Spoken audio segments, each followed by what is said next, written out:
Hi, in this lecture we'll talk in greater detail about DNA structure, about the arrangement of DNA into a double helix, the organization of DNA into chromosomes, and the way that genes are arranged on chromosomes.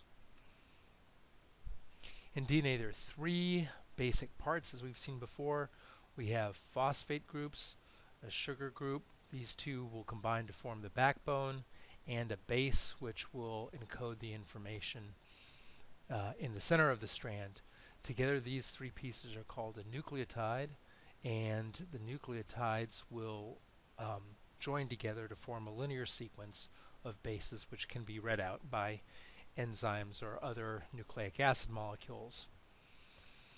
It's called a double helix because there are two strands in DNA that base pair with each other. You have one strand on this side and a second strand going this side. These strands are anti-parallel, and that means that the directionality is different. You have a 5' end running to a 3' end for one strand, anti-parallel with a 5' end running to a 3' end over here, with the base pairs in the center pairing with their partners. I don't want to give the impression that this is a linear configuration. Again, it's a double helix, and here we can see a right-handed helix going with the axis of the double helix running up and down, and the bases interacting with each other in the center of that configuration. Now, of the four bases in DNA, adenine will always hydrogen bond with thymine with 2 hydrogen bonds, and guanine will interact with cytosine with 3 hydrogen bonds. And a historically famous way of stating that is Chargaff's rule, which is to say that the amount of adenine and thymine will always be equal in molar terms, and the G molar content will always equal the C molar content.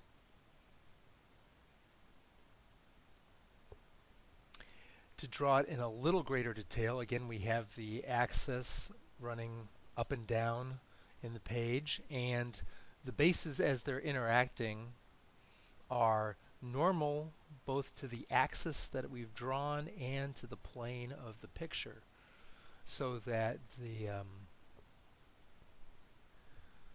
normals, the normal vectors for each of these, the planes of these heterocycles are parallel to the axis of the DNA.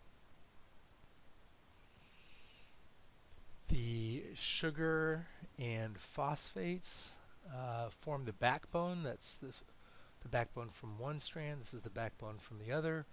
Remember that these phosphate groups are negatively charged, so we have polyanions. This has a great deal of electrostatic repulsion between this strand and that strand. In solution, there would be lots of positively charged magnesium ions counteracting or binding and screening the negative charges so that you don't have this electrostatic repulsion between them. Without divalent cation present, the two strands will dissociate. Okay, on this slide we're seeing the double helix with space-filling molecules. You can see the bases here in the center, that we're seeing them on the edge, and you can see the phosphate sugar backbones, the red and the yellow colors here. You can also notice that between phosphate backbones there is a smaller section and a larger section. This is the major groove, this is the minor groove. There is greater accessibility of the edges of the bases in the major groove, less so in the minor groove. But when proteins try to read DNA, they're not unfolding it and gaining full access to it. They have to read the projections of hydrogens, oxygens, carbons, and nitrogens on the edges here, and that's the way in which the code is read. There are about 10 base pairs between a full turn of 10 or 11, between a full turn of the helix, and it's about 3.4 angstroms between each successive stack of bases in the double helix.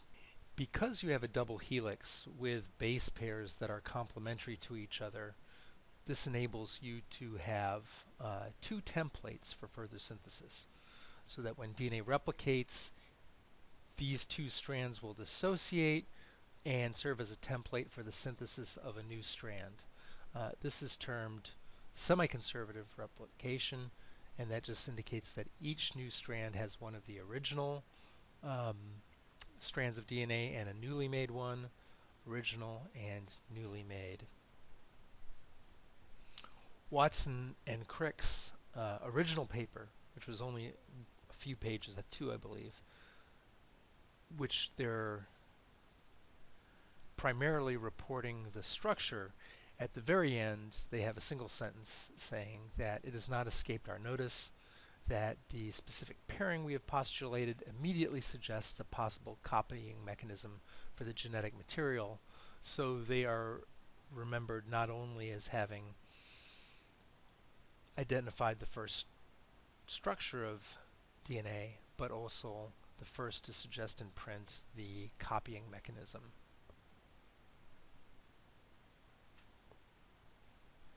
Your DNA is organized into chromosomes. You have about 3 billion base pairs. That's an important number for you to remember, 3 billion base pairs. They are organized in 23 sets of chromosomes, 22 autosomes, and 1 pair of sex chromosomes. Men are XY, females are XX. You have 2 sets of each chromosome. Let's say in chromosome 1, you have 1 copy of the chromosome from your mother and 1 copy of the chromosome from your father. The way they're drawn here and the way they're numbered, they are aligned all but at a position in the chromosome called the centromere. They are arranged from largest to smallest, even if it doesn't look like that so much here on the screen.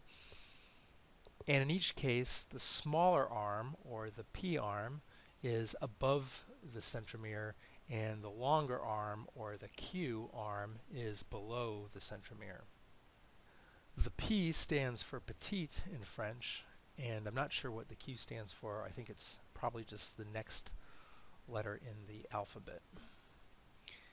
The last thing you notice here are the black and white banding patterns, and we'll talk more about that. However, this is what is actually visualized under a light microscope when the DNA is in a metaphase preparation and has been stained with a fluorescent dye. Those regions which are looser and can accept the dye into its structure will appear whiter or brighter, and those regions which are very compact and exclude the dye from entering in its section will be dark. These banding patterns are almost identical in all of us. They're highly similar in all of us. And when people were referring to particular positions in the chromosome when they only had microscopy to go by, they have a numbering system for the different bands. That won't be so obvious for me to show you here in this slide, but 2 people could talk about a band such as, for example, 9p1, chromosome 9, arm P, band 1, and then they can go into further detail. The number of chromosomes is essentially the same in everybody, but it's not, in a sense, such a fundamental property. Muntjacs, I guess, are a type of deer, which I don't know anything else about them, except that the book uses them as an example to say that the gene content, the DNA, is very similar between the Chinese muntjac and the Indian muntjac. But as you can see, they are organized very differently in the chromosomes, with the Chinese muntjac having approximately 20 pairs of autosomes and sex chromosomes, and the Indian muntjac having much larger, but only 2 sets of autosomes, and then sort of a complicated sex chromosome situation. Again, the point being that overall the number of genes and the amount of DNA are pretty similar between these two, but large difference in the number of chromosomes. Taking a look at chromosomes, in humans, people would get a blood sample.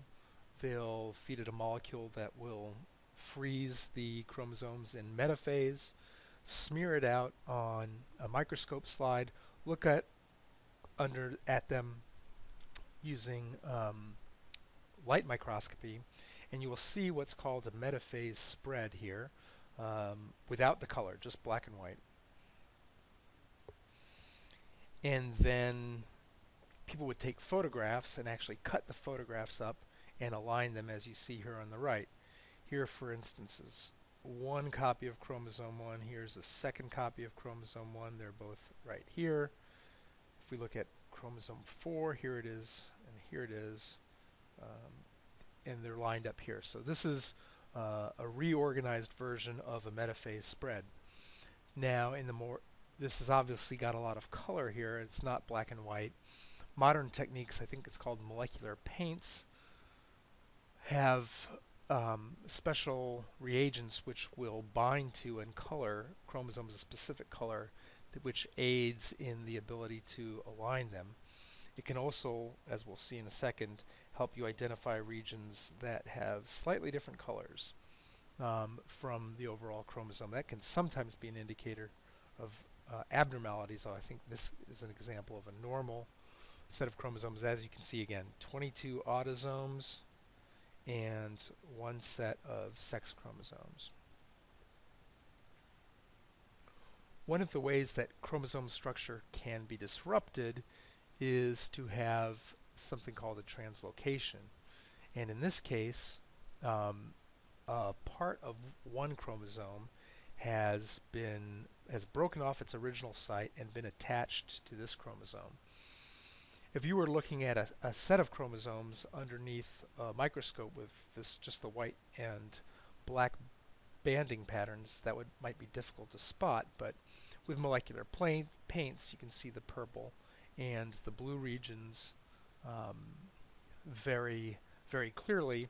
And in one of our final lectures on cancer, we'll talk more about this specific chromosomal translocation and how the joining here causes cancer.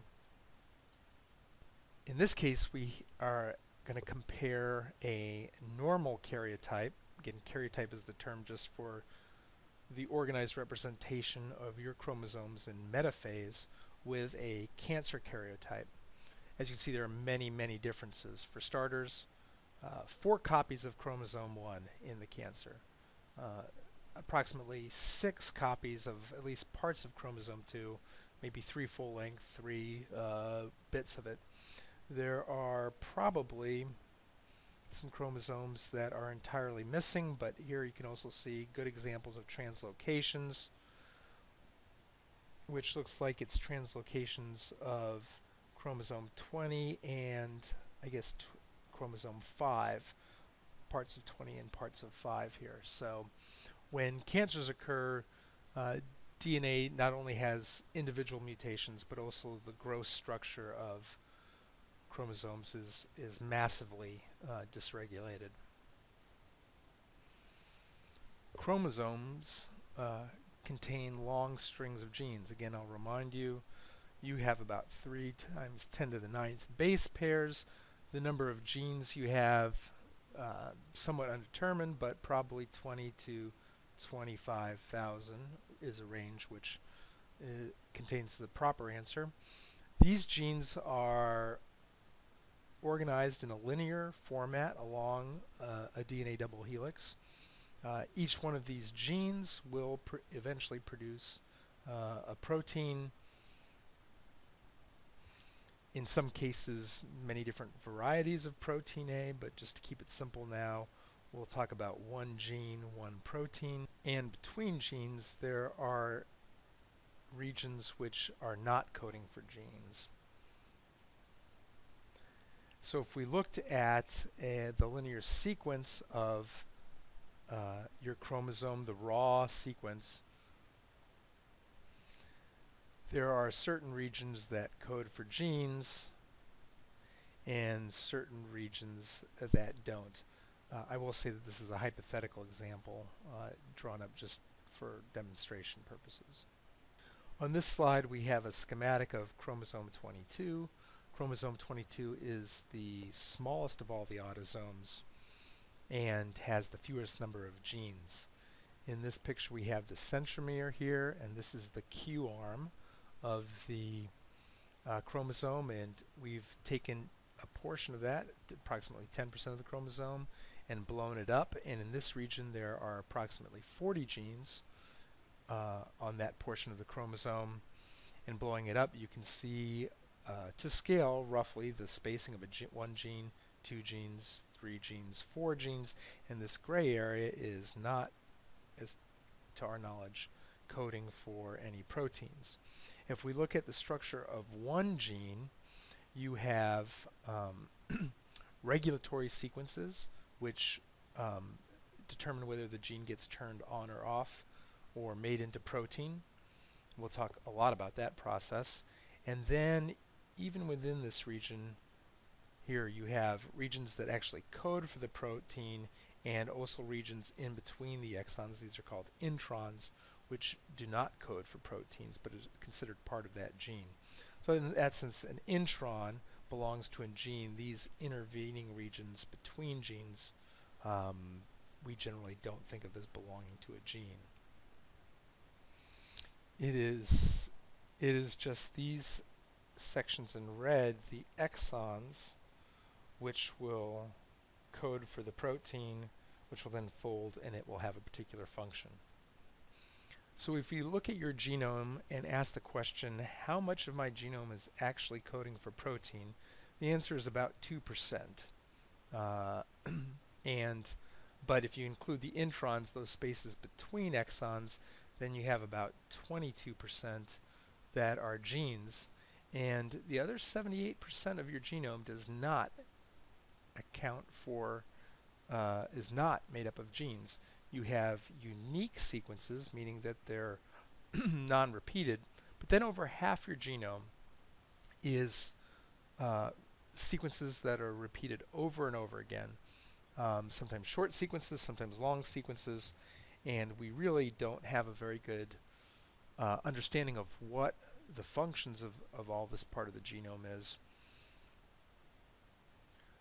other than to say there are probably important functions there, and so while it's normally often referred to as junk DNA, that's probably not a good way of talking about it, or a misleading one anyway. So the main thing we've tried to talk about here in this video is the basic structure of DNA, the double helix, the way the DNA is arranged into chromosomes, and the arrangement of genes on particular chromosomes. Thanks.